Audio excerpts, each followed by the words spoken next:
Hello, everybody. Welcome to Housing Bubble 2.0 News of the Week, or as I like to call it, another episode of As the Housing Market Turns. There's so much going on these days. It's so tough to keep up. And you know what? Every so often, I personally get a little disenchanted with the real estate market like I am right now. And honestly, just don't feel that compelled to do a video because I'm just not that interested. So I got to get back into it. I got to get out of the doldrums here. Lots going on. Today is the 21st of July. Hope you're doing well. I'm Randy Patrick, your host, putting the realism back in real estate. And if you're not already a subscriber, if you could do me a great favor, help my channel grow and subscribe, I'd really appreciate that. So as I mentioned, so much going on. I haven't done a video for about 10 days now, maybe almost 11 days. So that's probably one of the longest times I've gone without doing one.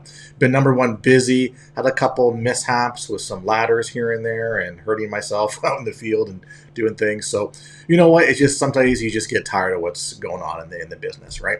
But time to get back into it, seeing some opportunities and trying to do the best we can. So let's talk about some neat stuff right now. Let's go to the new scene here. And basically, today's topic, we're going to review, I think, foreign home buying and sort of where it's going, what's happened over the past couple of years, where it's going to lead to in the future. I'm going to be back on the wagon here doing more videos, more regular videos about forbearance and foreclosures and housing prices, whatever. Tomorrow we're going to get, I was holding off until tomorrow, but I figured I'd do a quick one today, quick video. Tomorrow there'll be a release from NAR. They released on the 22nd, so tomorrow we'll do another video on where things are at with them. But I wanted to get into this whole foreign buying, and I think in certain markets it's had a significant effect on price points, on availability. It's contributed to where the values are at and the lack of inventory, et cetera, et cetera. So, but what we have going on now is a lot of people talking about how foreign home buying is drying up and how that's obviously opening up more opportunities for domestic buyers. And that is a good thing if you're looking to purchase a home in the U.S. and North America. I say North America because obviously the U.S. We're suspect. We're I guess you could say we get a lot of foreign buyers. Canada as well too. There's certain areas in Canada, especially Vancouver and on the West Coast, Vancouver, British Columbia, that gets a lot of foreign buyers from overseas, from Asia as well too. So I kind of lumped it all together because they have a hugely overvalued property market because of what's going on there as well. But let's jump into it right now. Okay, so NAR puts out some information and they track a lot of this. So what I thought was interesting is that the foreign appetite, as they call it, fell sharply the past couple of years. So they got their statistics. They go from March to March is how they, that's their year-over-year review. And it just showed that, they were able to, I guess you could say, review 2019 recently. And it said, much of the buying came from China. Now, they're going to focus a lot of the discussion on Chinese buyers, but realize it, and I realize that that's not the only buyers, that are foreign buyers. A lot of people from Canada, a lot of people from Europe, a lot of people from South America. So there's other locations and other countries and cultures that do wish to buy in the U.S. And, just to sort of lay some groundwork here, you buy for investment. You can also buy for residency and eventually citizenship too. So there are programs that you can jump in if you're a foreign buyer following some of the stuff laid out by the U.S. government. If you're looking to obtain residency through real estate, that can happen if that's something people are interested in. There's programs for that. So, but just again, what really happened is the buying has dropped dramatically over the past little while, and there's been a couple of things. Number one, we're talking the U.S. dollar has been a big issue for foreign buyers. If the dollar is stronger, it makes buying in the country less attractive, clearly. Also, certain governments and certain countries are preferring that the money doesn't leave the country and invest in their own property market. So, of course, China is one of those countries, and a lot of money has left China to come to the U.S. and Canada, and the Chinese government has started to crack down on that. That's why you're going to see some of the drops here. So basically, as they read here, it says it slowed in 2019 after the Chinese government implemented new controls over foreign currency purchases as the country's trade dispute with the U.S. heated up. and obviously a stronger dollar, which makes U.S. homes more expensive in foreign currencies, stuff like that. So it looks, but this year it's going to be even weaker. Also, limited travel between the U.S. and other countries. Worries about the virus transmission, the pandemic, and new restrictions on immigration could weigh on international investment in U.S. housing. So it seems like, right now, if we're going to see a lull in buying, there's a number of reasons why that's actually happening. It does impact what's going on. All right. Interesting enough, so again, we're talking NAR's chief economist Lawrence Yun says some decline in international buying activity I don't think necessarily harms the U.S. housing market. If anything, it doesn't put any additional upward pressure on home prices, which have been a major concern for buyers on the affordability front. So yes, I mean, one of the things that foreign buyers typically bring is cash, and they can bring a lot of it, and they can outbid a lot of domestic buyers.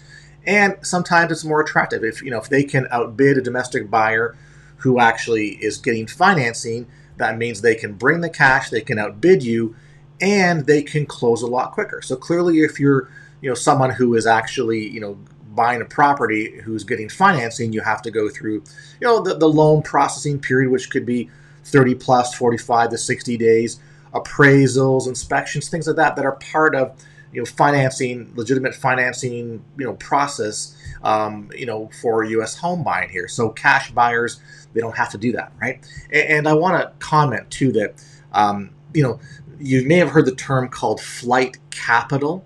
So a lot of times, people are pulling money out of their country because they want it out of their country, and they want it someplace they can place it as a tangible asset.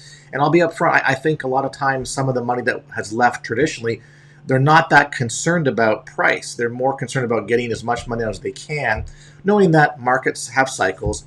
And in the future, if they can either sell the property or refi or whatever, there's opportunity there. But realize that I think less foreign buying now for those reasons does help with the bidding wars and just pushing properties. I think just to such a high level that it just puts them unreachable for many U.S. buyers. So obviously here, foreign investment in U.S. housing can push up local home prices in select markets. According to a white paper that was released recently, the paper found that in zip codes with a high proportion of foreign-born Chinese, house prices between 2012 and 2018 grew by 8%, 8 percentage points more than comparable zip codes.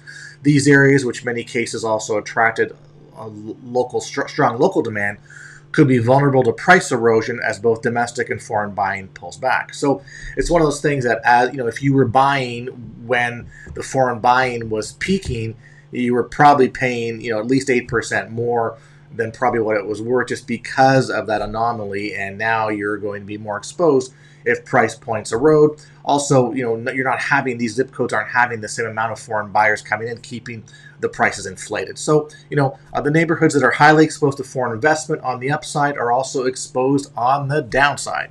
So yes, that's a good thing to realize. Now, is that going to happen in every neighborhood? No, it's only going to happen in specific zip codes and specific neighborhoods where that's been going on, which is going to be relegated to specific locations across the country, not the everyday markets that most of us are buying in. But I think it's good to note, and overall, it still contributes to values going up and values going down. So it works both, as they say, both ends of the scale. The buying or lack of buying will have an effect.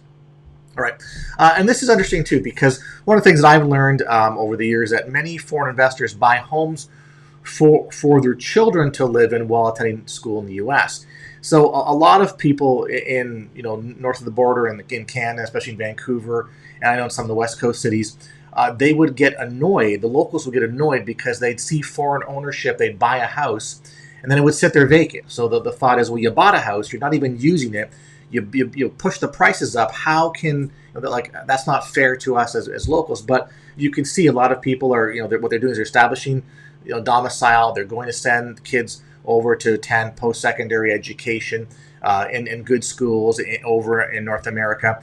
And so the kids are living there, and eventually, what you're going to see is the families will move over or slowly come over as well.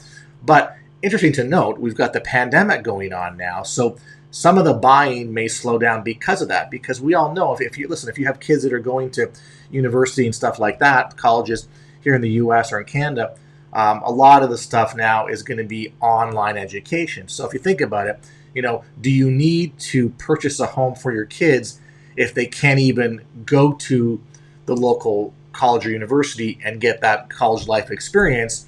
Why would you spend million plus $2 million in a house when you still got to pay full ride tuition, whether because you're a foreign student or out of state student or foreign student, you're still paying a premium. So why buy a property and further add to the cost profile? So just keep that in mind. So I think what we're seeing is that another pandemic driven response or market or pandemic effect on the housing market. So it all, again, it's not usually one item, it's a number of items compounding that will have effect here. So again, I think there's going to be more selling if the kids don't come back to school.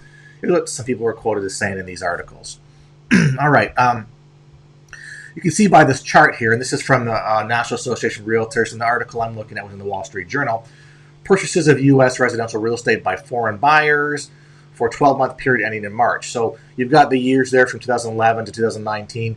So obviously the dark blue is non-U.S. resident, the light blue is U.S. resident. You could see in 2017 it was almost an equal buy. Okay, what's buying, who's buying from here, and who's buying who's not from here, and then you can see it dropping off back to roughly 2011 levels. So it certainly is a big decline. So a lot's going on in the world, and the money's not coming into the U.S. As we can see. So kind of interesting to see how that's dropped. Just so we go, locations that are affected. So clearly, we were looking at coastal cities. So foreign investments coming to nicer locations or coastal lifestyle locations. West Coast cities. So we all know, the California, Oregon, Washington, Seattle area, benefited from San Fran, the Silicon Valley, benefited from a lot of overseas, primarily Asian, maybe Chinese money coming in. A lot of money came into New York City as well, too. Money comes into Miami from South America. You've got snowbird area locations like Florida and Arizona who are benefiting from, say, Canadian money, or people who are looking for vacation homes, vacation rentals, etc., vacation areas. So that's what's happening in the marketplace. I know a lot of Europeans come to the Orlando area and they holiday here. A lot of them will rent or short-term lease their condos and stuff during the year to other people when they're not here. And I know a lot of Europeans have, like summertime, they have big block vacations. Now, interesting right now, we were speaking today about this with someone, and the thought process, if you think about this, if you own property that you are coming down for, coming down snowbirds or traveling, in the summertime for your vacation, because of the travel restrictions, now you're not going to utilize that property. And who knows what the travel restrictions will be like or how things are going to play out as time goes on. So as an owner and a foreign owner, does this now put you, I'm not going to say at risk, but does this mean, well, maybe you'll look elsewhere to vacation, and what you're going to do is possibly put these homes on the market and sell? So we don't know yet. I mean, it's really we're third week of July. So now, right now I would see a lot of Europeans would be in the Orlando, Florida area. Not sure whether that's happening. I know that Disney, is opened a little bit here and there, but that's great for domestic. But I don't know, again, I'm not too sure all the restrictions on foreign travel, what's coming to the U.S. and vice versa. So that could be another effect of the pandemic. The virus and the pandemic is seeing people who have these vacation properties going, you know what, I'm not going to use it, or I don't want to use it anymore. So again, could be an economic factor. It could be also a self-preservation. I don't want to come here anymore. I have no more use for it. I'd like to put it on the market. So we're probably going to see some of that kind of filter out as time goes on. So please keep that in mind. I do think that's kind of interesting. We think about, foreign buyers also are moving towards financing. And that's something I wanted to talk about, is the fact that, you've kind of got a situation where, I guess you could say, if you can't bring in all the cash, maybe you're going to move to financing. And I know that there are restrictions. Like, for example, China did limited money coming. There's only a certain number of amount of dollars you can bring across, wire across into the U.S. for property purchases. And so what used to be all cash, now they're going to migrate to maybe some more financing. So it's kind of like whenever there's a restriction in play and people get their, as we all know, when we get our wings kind of clipped, we are going to look for ways to work around the situation. So, keep that in mind. I think I skipped something here. Let me go back. Let me take a look here. My machine is slowing down. So, again, locations that are affected. Let me go back here. Okay, sorry. This is what I want to talk about first.